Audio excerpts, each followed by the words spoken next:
네, 오늘의 말씀의 제목은 은혜로 받는 구원입니다.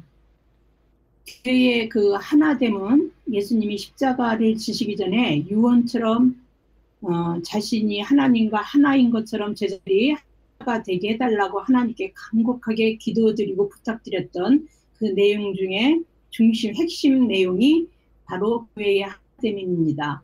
요한복음 17장 21절입니다. 아버지여, 아버지께서 내 안에 내가 아버지 안에 있는 것 같이 그들도 다 하나가 되어 우리 안에 있게 하사 세상으로 아버지께서 나를 보내신 것을 믿게 하옵소서. 네, 이것은 예수님의 기도의 말씀입니다. 예수님의 이 기도의 내용을 자세히 살펴보면 우리가 하나가 되지 못하면 우리는 주 안에 거할 수 없고 사랑 그 자체가 되신 하나님 안에 거하지 못하면 세상이 우리를 통해 알아야 할 그 사랑, 하나님을 만날 수 없다는 것이 됩니다.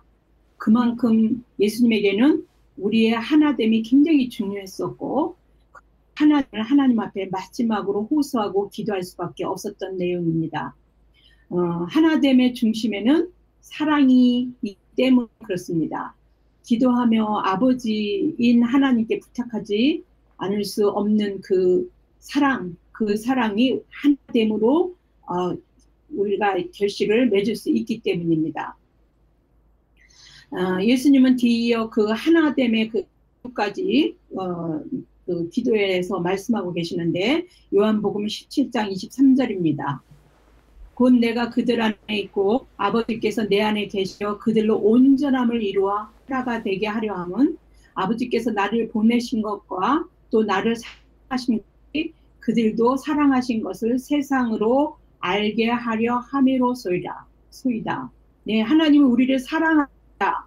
그걸 세상에 알릴 수 있는 것이 무엇이냐면 하나님이 우리를 사랑하시고 그 사랑 때문에 독생자도 아끼지 않고 우리를 구원하시기 위해서 십자가에 돌아가시게 하고 이 모든 하나님의 그 사랑이 아니면 우리는 구원받을 수 없는 그 모든 것을 통틀어 말하는 걸 우리는 사랑이라고 말하는데 이 하나님의 그 사랑을 세상에 알게 하는 그 방법이 우리가 사랑 하나됨으로써 그걸 알릴 수 있다는 것입니다. 하나됨을 통해서 그래서 예수님은 이렇게 그래서 하나님이 우리가 하나됨을 하나님 앞에 기도한 것이라고 이렇게 기도를 하고 이뤘던 그 요한복음 17장의 예수님의 그 기도가 를 제가 지금 언급하고 있습니다. 예루살렘 교회에서 그 하나됨을 이루어낸 교회의 최초의 전 기독교적인 그 회의 예루살렘 공회가 있었습니다. 그러니 오늘 읽은 본문은 그 공의회 최초로 회의를 이루어서 하나됨이라는 것을 이뤄낸 아주 획기적인 그 사건의 그 현장 그것을 한 것이라고 볼 수 있습니다. 그래서 오늘의 본문의 내용은 굉장히 중요합니다. 그 회의에서 만장일치로 내린 결정은 복음이 명실상부의 유대적 어떤 속박, 유대인만 구원 있고 유대인들만 하나님이 구원받거나 믿거나 하는 것이 아니라 온 인류를 하나님 메시지가 될 수 있게끔 그렇게 그 만장일치로 내린 결정은 그런 역할을 했습니다. 그래서 유대인이나 이방인이나 다 하나님의 화목된 백성으로 그리스도의 한 몸인 교회를 확실하게 하는 그런 것이 그들의 만장일치로 내려진 결정입니다. 바울은 이 사실을 이전 세대에는 감추어졌지만 깨닫게 된 비밀로 그리스도에 대한 믿음 안에서만 이방인도 유대인도 대등하게 새로운 그분의 공동체에서 함께 상속자가 되고 함께 지체가 되고 함께 참여자가 되었다라고 이렇게 이해를 하고 주장했습니다. 우리가 그 말씀을 했습니다. 에베소서 3장 6장입니다. 이는 이방인들이 복음으로 말미암아 그리스도 예수 안에서 함께 상속자가 되고 함께 지체가 되고 함께 약속에 참여하는 자가 됨이라. 네, 이 비밀 이전에 감춰졌다라는 거, 그러니까 이방인이나 유대인이나 모두 하나님의 그 사랑 안에서 구원을 입을 예수님을 영접하면 구원을 받을 수 있다라고는 온 인류를 구원하시기 위해서 예수님이 이 세상에 오셨고 십자가를 지셨다고 하는 이 놀라운 일들이 예전에는 감춰져서 잘 유대인들조차도 그 내용을 모르고 또 예수님을 그래서 십자가에 달려 돌아가시게 하고 성경에 그렇게 말씀이 나와 있는데도 불구하고 이해하지 못하거나 이 부분을 감추어져 있다 이렇게 얘기합니다. 그래서 깨닫지 못하고 있었던 비밀이다 이렇게 얘기하는데 이것이 지금 이제는 모든 그 유대인이나 이방인이나 상관없이 모두가 다 구원의 그 안에 들어와 있다라는 하나님의 구원 안에 있다라는 것들을 갖다가 이야기를 하고 있는 것입니다. 교회사에 가장 중요한 결정을 내렸던 그 중심에 3명의 사도들이 있었습니다. 오늘 본문은 그 사도들의 이야기를 담고 있습니다. 베드로와 바울과 예루살렘 교회의 수장인 예수님의 동생 야고보가 바로 그들입니다. 야고보는 야고보서를 쓴 분이시죠. 예수님의 동생인 야고보는 부활하신 예수님을 보고 나서야 예수님을 믿게 되었습니다. 그는 후에 경건한 의로움에 대한 평판으로 의로운 야고보로 알려지었고 믿음의 행위를 강조한 야고보서를 썼습니다. 바로 이 3사람의 이야기가 오늘 설교의 본문 말씀에 나오는 내용입니다. 예루살렘 회의의 발단이 되는 말씀이 15장 1절에 나옵니다. 15장 1절을 사도행전 15장 1절을 보겠습니다. 어떤 사람이 유대로부터 내려와서 형제들을 가르치되 너희가 모세의 법대로 할례를 받지 아니하면 능히 구원을 받지 못하리라 하니 유대로부터 어떤 사람이 내려왔다는 말에서 어떤 사람은 바울이 그 갈라디아서 2장 12절에서 잠시 언급했는데 이렇게 언급하고 있습니다. 야고보에게서 온 어떤 이들 이rol로 그 바울은 갈라디아에서 그렇게 언급하고 있습니다. 동일한 인으로 추정이 되고 있는데 그러나 야고보는요 이 사실은 부인합니다. 실제로 야고보가 보낸 사람들은 아니었다는 것을 우리는 오늘 본문 24절에서 그 이야기를 알 수 있습니다. 사도행전 15장 24절입니다. 들은즉 우리 가운데 어떤 사람들이 우리의 지시도 없이 나가서 말로 너희를 괴롭게 하고 마음 혼란하게 한다 하기로. 네, 그러니까 야고보도 이 내용을 들은 거지 자기가 보낸 사람이 아닙니다. 이런데 이 사람들은 예루살렘과 온 유대와 사마리아와 땅끝으로 복음이 전파되고 확산되는 그런 상황 속에서 당시에 복음을 받아들인 유대인들은 예수님을 그리스도로 영접했고 믿지만 여전히 그 율법의 전통을 고수하고 있었습니다. 그래서 이들은 5절에 보면 바리새파였다라고 하고 율법의 열성을 가진 사람들로 표현되어져 있습니다. 그 사도행전 21장 20절을 보면 이렇게 표현하고 있는데 이들은 모세의 법대로 할례를 받지 않으면 능히 구원을 받지 못한다고 가르쳤습니다. 이방인 회심자들 중에 할례만이 아니라 모세의 율법 지키라 명하는 것이 마땅하다라고 주장했습니다. 사도행전 15장 5절입니다. 바리새파 중에 어떤 믿는 사람들이 일어나 말하되 이방인에게 할례를 행하고 모세의 율법을 지키라 명하는 것이 마땅하다 하니라. 기본적으로 유대인들은 이런 식으로 주장을 했으니까 예수님도 계속 그 율법이나 뭐 안식일이나 이런 모든 일들을 예수님이 지키지 않았다라고 저들은 예수님을 못 박아 예수님을 반대해서 예수님을 결국에는 십자가 못 박아 죽게 하신 어떤 그런 일이 됐는데 이들은 예수님은 얘기하셨습니다. 율법을 완성시키러 오신 분이지 율법 폐하러 온 게 아니라 율법을 무시한 게 아닙니다.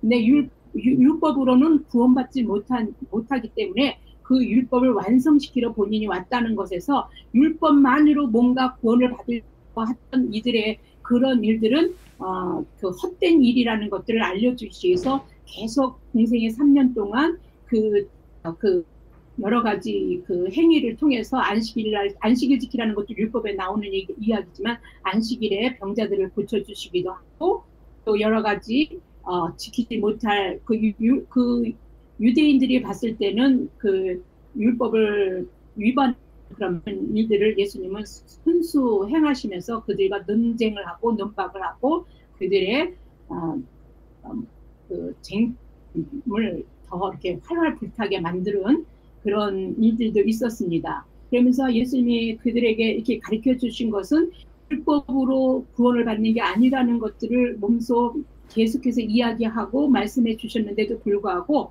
예수님이 부활 승천하고 난 다음에 제자들이 예수님이 그리스도이심을 증거하고 믿게 됐는데도 불구하고 이들은 여전히 율법 고수야 예수님이 그 모든 것들을 완성시켜서 우리의 구원길을 열어놓으셨는데도 불구하고 여전히 율법을 지켜야만 된다라고 생각하고 이방인에게 말씀이 전파되자 이들이 가서 꼭 야고보가 예루살렘 교회의 수장인 야고보가 꼭 자기들을 파견시켜서 그런 말을 전하게 한 것처럼 가가지고 그렇게 율법을 지키라고 강요한 것입니다. 그래서 이렇게 첫 번째 이런 그 문제 때문에 예루살렘 회의가 공회가 열리게 됐는데 이런 일을 때 이제 이야기를 시작하면서 바리새파 중에 어떤 사람이 일어서 말하되 이방인에게 할례를 향하고 모세의 율법 지키라 명한 것이 마땅하다 하니라라고 그렇게 얘기하는 이야기를 통해서 이것은 사람이 아니다라는 것들을 야고보 이 이야기 속에서 이제 이야기하고 있습니다. 기본적으로 유대인들은 자신들이 율법을 준수하면서 하나님의 언약 백성으로 인정이 된다라고 그렇게 늘 믿어왔습니다. 하나님의 구원이 이방인들에게까지 이를 것이라는 것은 구약 말씀에서 예언되어져 있기 때문에 구약 말씀을 알고 있던 유대인들은 이거까지는 뭐 그렇게 막 자연스럽게 좀 자연스럽지는 않다 할지라도 받아들여질 수 있는 부분이 있습니다. 이방인 회신자들이 그러나 이제 이방인 회신자들이 할례도 받지 않고 세례도 받지 않는 것은 구원받은 하나님의 백성의 구성원이 되는 것에서 그들이 받아들여질 수 없는 부분이라고 생각을 한 거죠. 그들에게 여전히 할례와 율법 준수는 구원의 필수 요소라고 여겼기 때문입니다. 그래서 이방인에게 할례를 하고 모세의 율법을 지키라 명하는 것이 마땅하다라고 이들은 주장하는 것입니다. 그러나 이들에게 주장은 이 선교를 하는 바울과 바나바에게는 도전입니다. 왜냐하면 예수 그리스도만 믿으면 구원받는다고 이들은 전했기 때문입니다.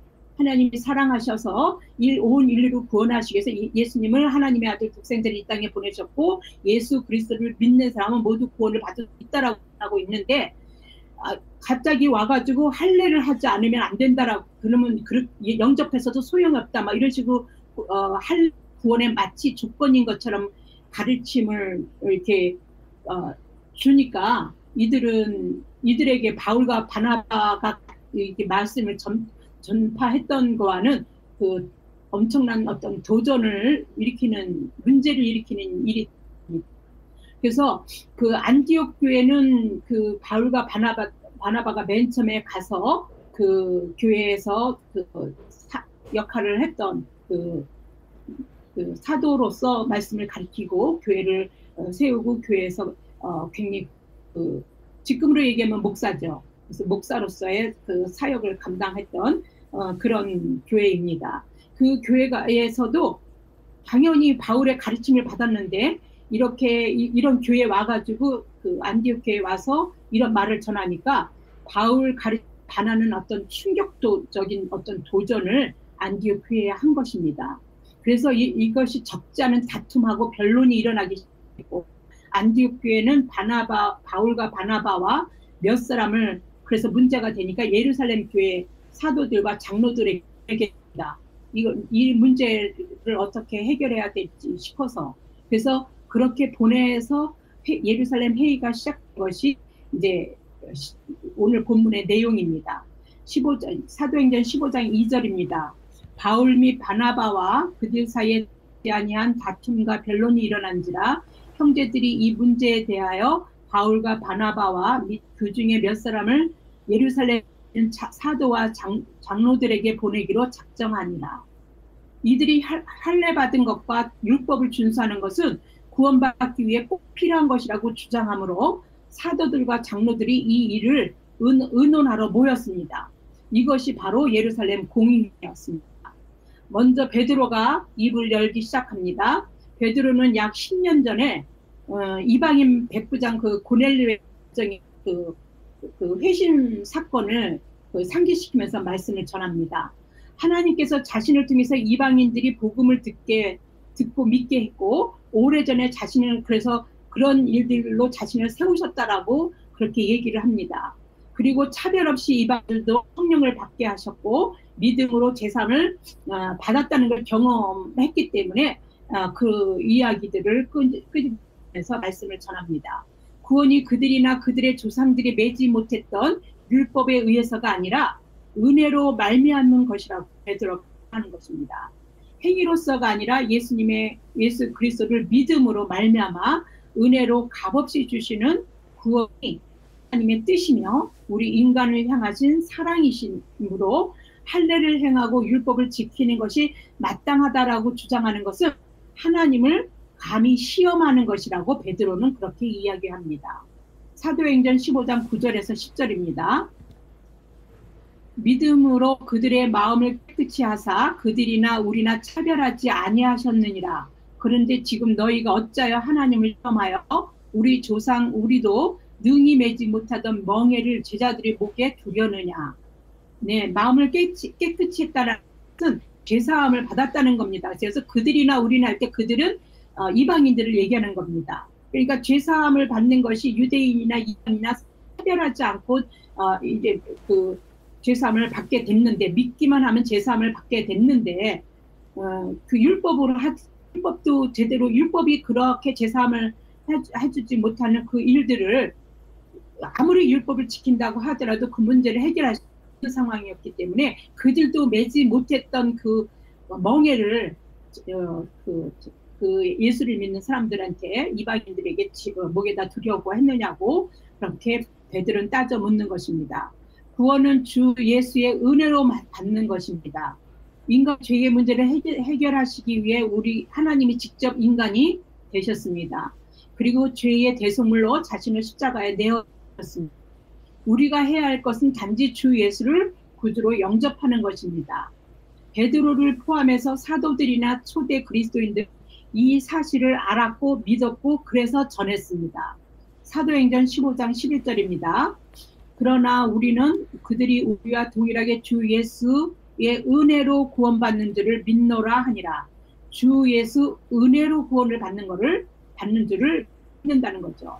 바울도 갈라디아서에서 동일한 증언을 하고 주장을 합니다. 갈라디아서 2장 16절입니다. 사람이 의롭게 되는 것은 구원받는 일입니다. 사람이 의롭게 되는 것은 율법의 행위로 말미암음이 아니요 오직 예수 그리스도를 믿음으로 말미암는 줄 알므로 우리도 그리스도 예수를 믿나니 이는 우리가 율법의 행위로서가 아니고 그리스도를 믿음으로써 의롭다함을 얻으려 함이라. 율법의 행위로서는 의롭다함을 얻을 육체가 없느니라. 네, 이제 바울은 여러분 예수님 그리스도를 믿는 제자들을 핍박했던 사람입니다. 그래서 예수님이 자신을 핍박했던 예수라고 누구냐고 물었을 때 자신을 핍박했던 예수라고 얘기할 정도로 바울은 율법에 아주 율법을 맹신하고 지켰던 사람입니다. 철저했던 사람입니다. 그래서 그런 걸 알기 때문에 하나님 예수님을 만나고 이후로 그 율법의 행위로 구원을 받을 수 없다는 그거와 예수 그리스도를 믿음으로써 구원을 받는다는 그 사실을 완전하게 체득한 사람이고 완전하게 깨달은 사람입니다. 그래서 바울이 갈라디아서 2장 16절에서 이렇게 이야기하고 있는 이제 바나바와 바울이 말하는 것을 그 회의에 모인 사람들이 듣게 됩니다. 온 회중이 이제 베드로의 이야기가 끝나고 이제 바나바와 바울이 말하는 걸 듣게 될 때 온 회중이 조용해집니다. 그 전에는 좀 시끄러워서 막 논쟁하고 논박하고 무엇이 옳으냐, 율법을 지켜야 되느냐, 할례를 받아야 되느냐, 막 이런 막 시끄러운 상태였는데 베드로가 말을 시작할 때는 많은 변론이 막 있는 다음에 베드로가 일어나서 전화가 됐는데 이제 베드로가 말이 끝낸 후에는 온 회중이 조용해진 상태에서 이제 바나바와 바울이 이야기를 했습니다. 논쟁으로 시끄러워졌던 회의장이 베드로의 변론으로 침묵하게 된 것입니다. 분위기, 침묵해졌다라는 조용해졌다는 그 분위기는 베드로의 주장, 베드로가 얘기하는 거, 믿음으로 구원을 받는 것이다, 의롭게 된다, 이렇게 말하는 그 주장, 할례를 받거나 율법을 잘 지켜서가 아니다라는 그렇게 주장했던 사람들이 침묵하게 만들었다는 건 그 주장, 베드로의 주장이 받아들여졌다라는 암시라고 볼 수도 있습니다. 바나바와 바울은 하나님이 자기들로 말미암아 이방인 중에 행하신 표적과 기사에 관하여서 말을 하게 됩니다.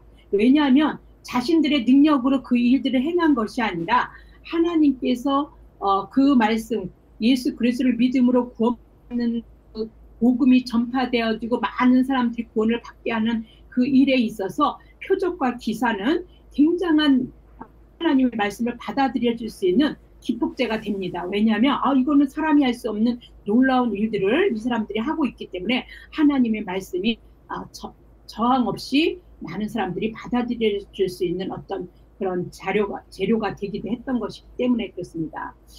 표적과 기사는 이방 선교가 하나님의 역사심으로 이루어진 것이라는 것들을 증명하는 것이고, 자신들을 통해서 이방인들이 구원을 받게 된 것은 모두 그래서 자신들이 한 것이 아니라 하나님의 어떤 주권적으로 그들을 통해서 하나님이 역사해 가신 일이라는 것을 증명하는 것입니다. 그렇기 때문에 이들이 맨 처음에 바나바와 바울이 자신들의 이야기를 할 때 하나님이 자신을 통해서 일을 하셨다라는 것을 말하기 위해서 표적과 기사에 대해서 말하는 것입니다. 이들은 첫 번째 선교 여행에 대하여 13장 14장에서 예루살렘 교회에다가 상세히 보고한 일이 있기 때문에 더 이상 그 이야기를 할 필요는 없고, 하나님이 어떻게 역사하시면서 구원의 일들을 이뤄가셨는지, 복음이 전파되도록 자신들을 통해서 이방인들에게로 전파되도록 하였는지 간략하게 요약해서 그래서 그 표적과 기사에 관한 말만 전하고 있는 것입니다. 이 말을 끝나면서 바로 이어서 예수님의 동생 야고보 사도가 베드로의 히브리 이름을 부르면서 자신의 증언을 다음과 같은 말로 시작하게 됩니다. 그 베드로의 히브리 이름이 무엇입니까? 베드로는 예수님이 지어준 이름입니다. 그런데 베드로의 그 반석이라고 하는 베드로의 그 이름은 그 히브리 이름은 원래 시므온입니다. 그래서 우리가 그 이름을 불렀다는 건 굉장히 친근하게, 그 야고보가 베드로와 관계가 굉장히 친근한 관계 속에서 이름을 불렀다는 것입니다. 그 많은 논쟁과 논박 속에서 이방인들에게 그 말씀을 전했잖아요. 그 고넬료 간정의 말씀을 전하고 이런 일들이 어떻게 보면은 그 유대의 그 예루살렘 그 교회의 수장인 그 야고보에게는 그것이 어떻게 보면은 좀 반대의 그러니까 그런 것들을 이렇게 지지하거나 그 얘기하기가 조금 분위기나 여러 가지에서 유대인들의 지지를 받으면서 유대인에게 말씀을 교회로 온전하게 세워가기 위해서 그 유대인들의 어떤 지지가 단단한 어떤 지지가 필요했던 어떤 야고보에게는 어떻게 보면 그런 것들 자체가 도전일 수도 있는데, 야고보는 거기에 흔들림 없이 베드로를 친근하게 시몬이라고 부르면서 이야기를 전합니다. 사도행전 14절입니다. 하나님이 처음으로 이방인 중에서 자기 이름을 위할 백성을 취하시려고 그들을 돌보신 것을 심히 말하였으니, 이렇게 얘기합니다. 이거는 누굽니까? 그 고넬료 가정에 대한 얘기를 하면서 얘기한 겁니다. 이렇게 얘기한 야고보의 그 진술에는요, 두 개의 중요한 말이 있습니다. 백성이라는 말하고 자기 이름을 증거할이라고 말하는 말입니다. 백성이나 자기 이름을 증거할, 이거는요 누구에게만 적용되는 말이냐면요, 이스라엘 사람들에게만 적용되었던 말입니다. 야고보는 이방인 신자들에게도 이젠 이 말을 적용함으로써 그들도 이제는 하나님의 백성이고 그들이 또 이제 참 이스라엘에 속한 자다라는 걸 그 예루살렘 교회 그 본거지 그 복음의 그 본거지에서 이방 쪽으로 이제 이렇게 복음이 전파되어져 나가는 그 본거지인 그곳에서 인정하는 것입니다. 그 수장이 인정하는 얘기죠. 사도적 증언을 구약의 예언자들로 뒷받침을 하고 있는 것입니다. 그가 이제 이제 야고보는 사도잖아요. 이 이야기에 증언하는 거를 이제 구약의 야고보가 세 개의 구약의 말씀을 가지고 이제 증언을 하게 될 텐데, 먼저는 그 말이 선지자들이 말씀했던 것과 일치하는 것이다 라는 그 뒷받침을 하기 위해서 아모스 9장 11절에서 12절의 말씀을 인용합니다. 아모스 9장 11절에서 12절입니다. 그날에 내가 다윗의 무너진 장막을 일으키고 그 틈을 막으며 그 허물어진 것을 일으켜서 옛적과 같이 세우고 그들이 에돔의 남은 자와 내 이름으로 입었는 왕국을 기업으로 얻게 하리라. 이 일을 행하시는 여호와의 말씀이니라. 네, 이 말을 해놓고 끝에서 이 일을 하는 것이 여호와라라고 이렇게 얘기하면서 아모스가 이 말씀을 전했는데, 우리는 그들의 역사 속에 있지 않았기 때문에 이 말을 아모스가 막 전할 때 이스라엘 백성들은 이 말이 무슨 말인지 잘 알아들었을 겁니다. 근데 우리들은 이 말을 좀 풀어야지 좀 이해가 될 거라고 생각합니다. 하나님이 먼저 다윗의 무너진 집을 회복하고 그 허물어진 것을 다시 고칠 것이다 이런 말이고요. 그리고 난 다음에 남은 이방인들에게 이방인들이 주를 찾게 될 것이라고 약속하신 그 말씀입니다. 다시 말해서 다윗의 후손인 그리스도를 통해서 이방인들이 그들의 새로운 공동체에 포함될 것이라는 예언이 바로 이 아모스 9장 11절에서 12절 속에 들어있는 내용이라고 볼 수 있습니다. 사도 야고보의 의견은 분명했습니다. 하나님께 돌아오는 이방인들을 할례나 율법으로 짐을 지워 괴롭게 하지 말라는 것입니다. 예수 그리스도만 믿으면 구원받을 수 있는 것을 자기네들도 그 할례나 율법을 해서 구원받지 못했지 않았습니까? 그래서 그런 짐을 지고 어렵게 살고 구원의 방편도 얻지 못하고 있었을 때에, 그럴 때 예수께서 오셔서 구원의 길에 대해서 제대로 알려주시고 말씀해 주시고 가르쳐 주셨는데, 이제 다시 돌이켜서 다시 구원 할례를 받아야 된다, 율법을 지켜야 된다 이런 식으로 짐을 지우게 하는 건 말이 안 된다라고 얘기하는 것입니다. 구원은 행함이 없이 믿음만을 통해 은혜만으로 그 구원을 받게 되는 것이라고 확실한 기준을 가지고 그 유대인들의 그 양심의 가책에 민감한 몇 가지 간섭만을 갖고 그렇게 이방인 신자들이 존중해 줄 것을 그렇게 뒤에 언급해 붙입니다. 왜냐하면 그냥 이제 믿음만으로 된다 하는 걸로 딱 끝내버리면 신자들은 굉장히 여러 가지에서 마음에 양심의 어떤 가책을 느낄 수 있는 어떤 행위들이, 그들이 율법을 지키면서 살아왔던 그들의 눈에 가시처럼 하나님 믿는 자들이 저렇게 하면 안 되는데 라고 여겨지는 많은 것들이 있었습니다. 그래서 할례 받거나 그런 것들은 아니더라도 그들이 좀 몇 가지는 좀 그래도 예수 믿으면 구원받는 건 알겠지만 믿는 자들이 그래도 몇 가지는 지켜줘야 되지 않겠는 하는 것들을 야고보가 절충해서 좀 그것 때문에 구원받는 건 아니지만 그들 마음도 상하지 않도록 몇 가지 내용들을 얘기합니다. 그것이 무엇이냐면 우상의 더러운 것, 그다음에 음행과 목매어 죽인 것, 피를 먹는 것, 것들을 얘기합니다. 왜냐하면요, 이들이 복음을 전할 때 유대 신자들은요, 안식일마다 회당에 가서 모세의 가르침과 글을 읽어가면서 이 복음을 전했거든요. 그래서 하나님의 말씀을 지킨다라는 것이 모세가 가르쳐 주신 율법, 이런 말씀을 지켜가면서 그 삶 속에서 그런 것들, 경건한 삶을 그렇게 살아간다라고 생각을 했기 때문에 그 하나님 말씀을 지키면서 언급된 그 몇 가지 간섭들은요, 하나님 보시기에 가증스러운 것이라고 여겼던 것이 그 유대인들의 양심입니다. 그런데 그런 것들이 거슬려지는 거죠. 이방인 신자들이 만약에 그런 것들을 맘대로 하면서 하나님 믿는 예수님을 믿는다고 하면서도 그렇게 행동을 한다면 그들에게는 그들 양심에는 그것들이 자꾸 걸리는 겁니다. 양심에. 그래서 그들은 양심의 가책에 민감한 몇 가지는 여러분들이 좀 지켜주세요라는 어떤 절충하는 것들을 갖다가 야고보는 같이 제안을 합니다. 사실 초기 유대 그리스도인에게 구원에 있어 할례나 율법의 문제는 적은 다툼과 변론이 일어날 정도로 교회가 사실은 분열되고 교회의 연합이 파괴될 아주 위험한 요소들이었습니다.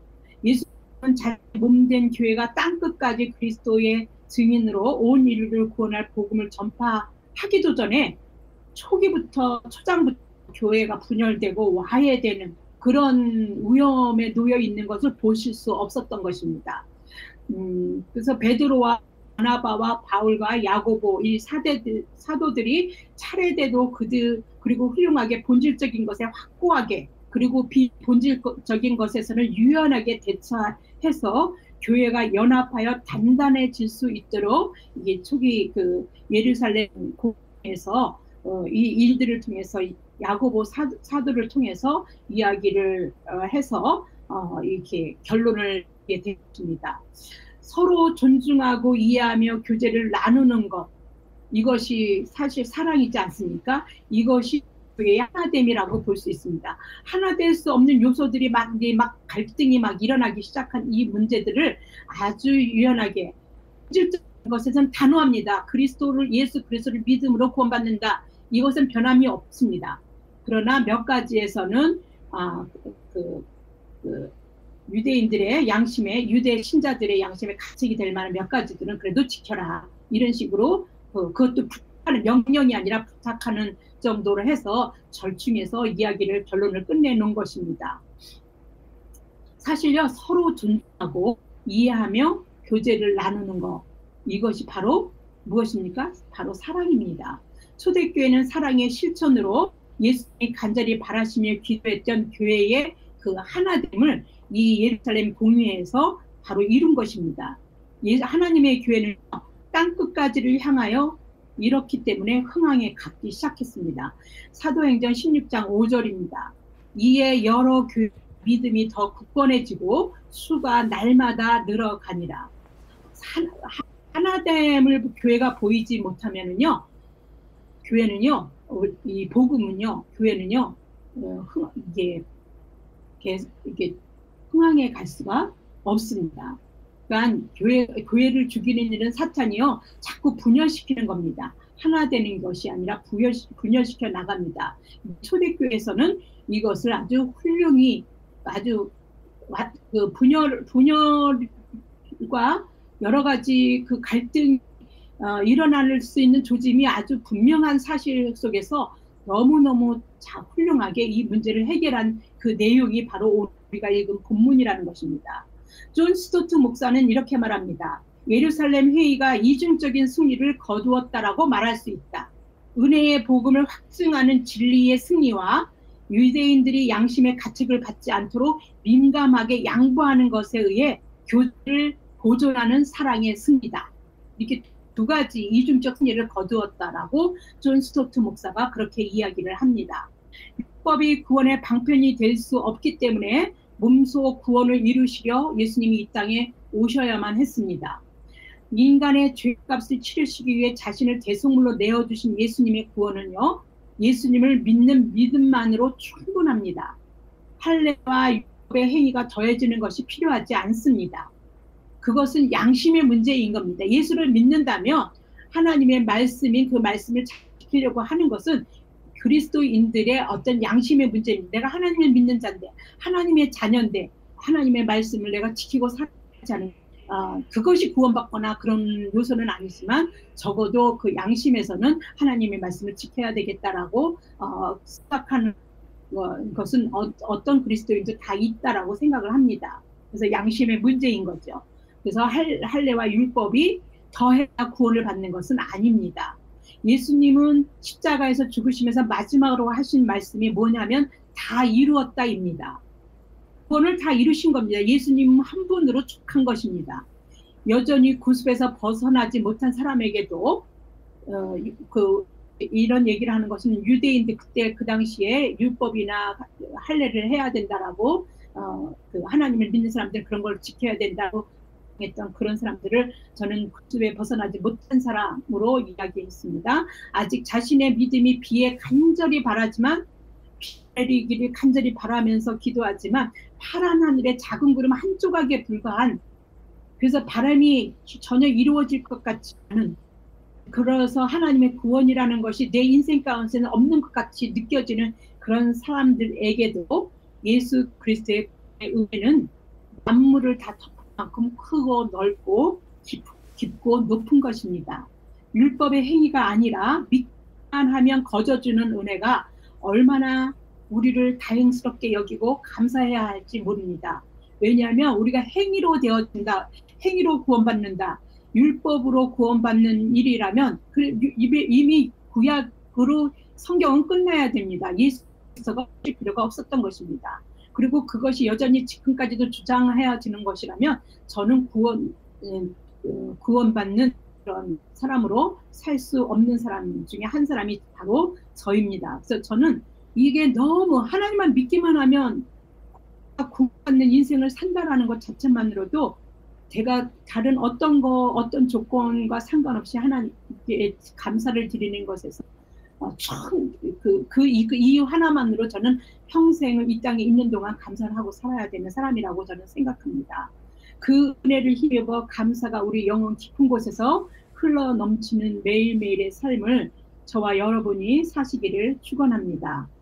복음 4장 16절입니다. 하나님이 세상을 이처럼 사랑하사 독생자를 주셨으니 이는 그를 믿는 자마다 멸망하지 않고 영생을 얻게 하려 하심이라.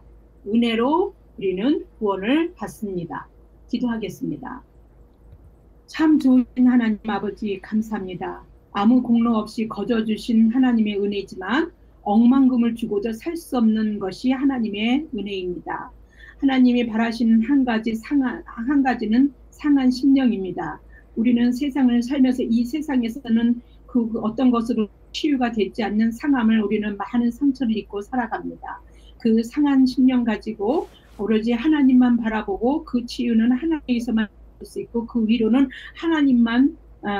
하나님에게서만 받을 수 있는 그런 그 믿음으로 하나님의 오늘도 의지하고 하루하루를 우리 안에서 하나님이 다스리는 나라 그 천국에서 살신 감사를 드립니다. 사랑을 온전히 이루어서 세상을 이기는 믿음으로 살 수 있도록 성령님 내주하시고 우리를 주장하시고 인도하여 주시옵소서. 이 모든 말씀으로 주 예수 그리스도의 이름 받들어 감사하며 기도드립니다. 아멘.